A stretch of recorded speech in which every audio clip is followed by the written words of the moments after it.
नया साल में तू जैबू ससुराल मुआदी हो जुदाई तुहार ये गोरी।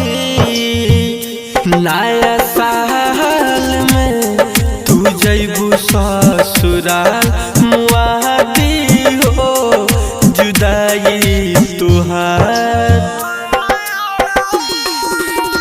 इतने एहसान करी हो दुआ में तू याद रखी हो इतने एहसान।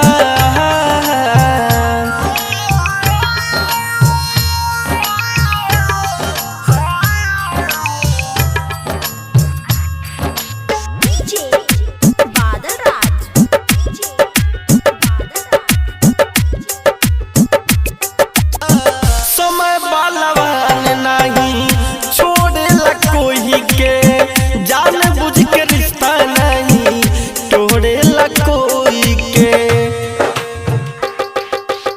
समय बालवान नहीं छोड़ेला कोई के जान बुझ के रिश्ता नहीं तोड़ेला कोई के।